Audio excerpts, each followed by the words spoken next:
Kemarin kita udah bikin video unboxing Nova 9 yang secara desain terlihat sangat menawan. Desainnya ala flagship tapi harganya nggak bikin nambah angsuran.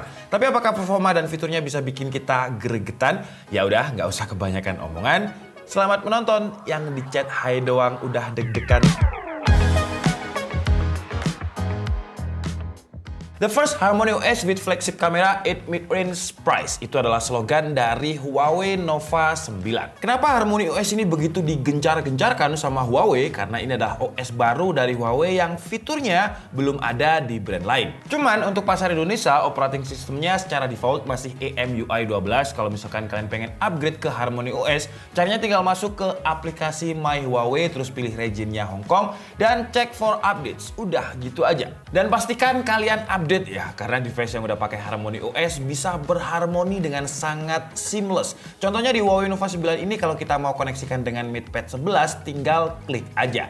Dengan MateBook 14s juga tinggal klik aja. Sama Huawei Watch GT 3 juga sama. FreeBuds pun juga sama. MateView juga sama. Pokoknya yang udah pakai Harmony OS bisa terkoneksi dengan seamless dan fluid banget. Terus slogan terusannya adalah flagship kamera at mid-range price. Sayangnya mid-range price-nya ini saya belum tahu berapa. Cuman kalau misalkan kita ambil data dari Huawei Nova 7 yang di launching Juli 2020 tahun lalu, harganya sekitar 599. Jadi harganya harusnya ada di kisaran 5 sampai 7 juta rupiah lah. Gak mungkin di atas 10 juta seperti P atau mid series. Dan Huawei bilang kalau kameranya kelas flagship. Kamera belakangnya ini memiliki 4 konfigurasi kamera. Kenapa dibilang flagship kamera? Karena main kamera dari Huawei Nova 9 ini memiliki teknologi yang sama yang ada di Mate dan juga P series, yaitu RYYB Light Sensor dan juga XD Fusion Engine. Dan untuk hasil jepretannya, karakternya emang Huawei P series banget. Ini adalah hasil kamera 50 megapiksel defaultnya. Nggak saya apa-apakan, tapi udah bagus banget. Bokehnya ini nggak terlalu terlihat AI atau maskingan, terlihat natural. XDR-nya pun meskipun bagian belakang blur, tapi warnanya nggak flat.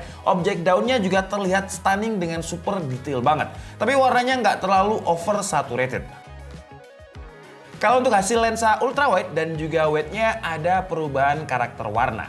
Tapi nggak terlalu parah kalau kondisi cahayanya bagus, kondisi lightingnya cukup. Di main kamera detailnya lebih dapet, kontras rasionya juga lebih bagus, tapi nggak terlalu signifikan gitu perbedaannya. Terus karena dia pakai teknologi yang sama dengan P dan juga mid series, kalau foto di kondisi low light hasilnya bisa Huawei banget lah ya, bisa terang banget. Suasana aslinya gelap banget seperti di lensa zoomnya ini. Tapi kalau kita pakai lensa utamanya, secara AI dia akan mengaktifkan night mode juga. Jadi hasilnya mirip dengan fitur night mode walaupun nggak sedetail dan seterang pakai fitur night mode. Ngomongin low light, nggak hanya mode night mode-nya aja. Di mode portrait dengan low light kualitasnya juga masih terlihat bagus dengan detail khas ala-ala kamera flagshipnya Huawei. Terus untuk hasil foto kamera depan yang memiliki resolusi 32 megapiksel ini juga nggak kalah dengan kamera belakangnya. Ini adalah hasil foto jam 2 sore dan langitnya lagi mendung ya, di Malang ini lagi hujan banget. Tapi kalau kalian lihat, sharpness dan detailnya masih dapat. Tekstur warna dari awan terlihat dengan jelas, XDR-nya rapi banget. Gambar pohon cemara di sebelah kiri yang gelap terlihat pas. Langit yang terang juga terlihat lebih terang. Dan yang menarik lagi, ini adalah foto ketika backlit atau saya lagi membelakangi cahaya. Tapi detail muka saya masih terlihat dengan jelas, nggak ada siluet, dan ini adalah berkat teknologi XD Fusion Engine-nya yang menggabungkan beberapa layer gambar. Dan ini adalah kualitas kamera depannya di 4K 30 fps. Kalau di unboxingnya kemarin kita coba di 1080p 30 fps, ini 4K 30 fps. Dan kalau kalian lihat saya jalan udah lumayan agak cepet. Dan ini masih stabil loh, gila agak ya. Cuman sama dengan resolusi 1080p-nya kemarin, jadi masih kurang nge-wide gitu. Padahal ini tangan saya udah yang paling mentok. Dan kalau misalkan kondisi backlight kira-kira seperti ini hasilnya. Oke, jadi ini adalah kamera belakangnya 4K 30 fps juga. Dan ya masih stabil. Kalau misalkan 4K ini kita coba lihat. Bahkan ada lalat di sini juga kelihatan ya lalatnya ya. Dan kalau misalkan saya jalan agak cepet, kira-kira seperti ini nih stabilnya. gitu ya. Dan dengan Harmony OS di Huawei Nova 9 ini, kalau misalkan kita mau ganti pakai kamera belakang, nggak perlu matiin kameranya dulu. Bisa langsung di flip untuk ganti ke mode kamera belakang. Jadi kita nggak akan gampang kehilangan momen, karena momen itu memang datangnya cepet banget, jadi harus bisa langsung di flip gitu. Kalau dimatikan dulu ya ribet lah. Terus juga ada fitur slow motion bisa sampai 960 fps di resolusi XD, dan cara ganti framenya juga gampang banget, tinggal geser aja seperti di mode time-lapse tadi. Terus juga ada mode vlog yang bisa kita pilih menu dual videonya, jadi nggak hanya satu mode aja dual videonya, ada 3 menu. Dan masih banyak lagi ya menu fitur kamera dari Huawei Nova 9 ini. Kalau misalkan saya jelaskan satu-satu, durasinya bakal panjang banget. Mending kalian beli dan cobain sendiri. Terus kalau misalkan kita mau edit videonya langsung lewat Huawei Nova 9, sekarang dengan Harmony OS-nya juga sudah ada software yang namanya Petal Clip, buat kita bisa langsung edit di smartphone tanpa harus memindah data ke laptop dulu. Hasil jepretannya ini juga udah nyaman di mata ketika digunakan untuk preview, karena layar dari Huawei Nova 9 ini juga sudah ala-ala flagship dengan 3D curve display yang membuat frame layarnya jadi terlihat lebih tipis dan lebih lega untuk preview foto. Kalau untuk kualitas layarnya sebenarnya juga udah bisa dibilang flagship, karena panelnya dia udah pakai OLED, terus juga sudah memiliki sertifikasi P3 dan resolusinya ada di Full HD+.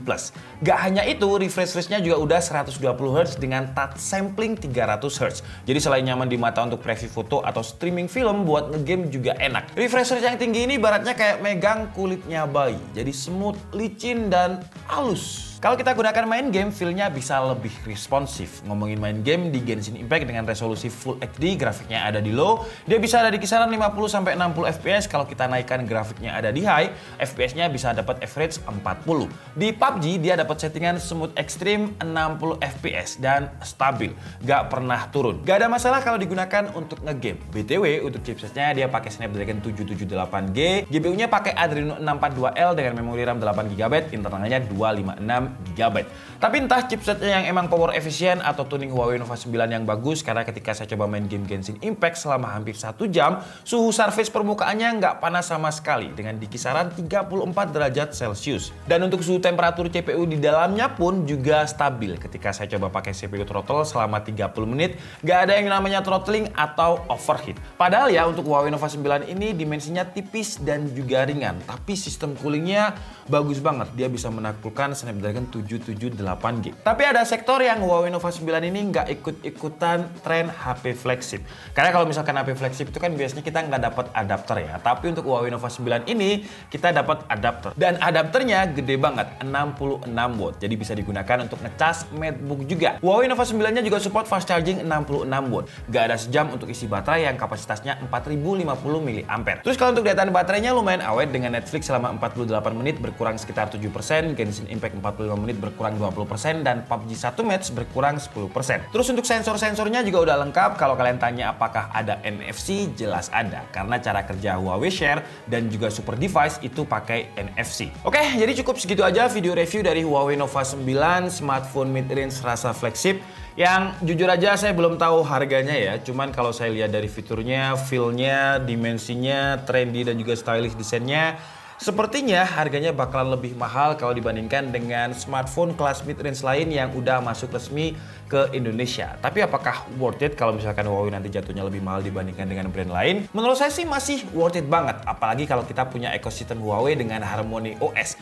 Hidup akan lebih mudah, kerja lebih cepat, dan multitasking lebih nyaman. Terus saya juga setuju dengan tagline-nya Huawei, yaitu kamera flagship at mid-range price, karena kameranya memang bukan hanya rasa flagship, tapi ini memang kamera flagship. Terus juga panel OLED-nya ini untuk mempreview kamera flagshipnya tadi bener-bener nyaman. Oke, jadi cukup segitu aja video review dari Huawei Nova 9 kali ini. Saya minta maaf kalau ada kesalahan dalam penyampaian informasi. Seperti biasa, kalian bisa mengkoreksinya di kolom komentar. Saya Dika Setiabudi and see you on the next video. Bye-bye!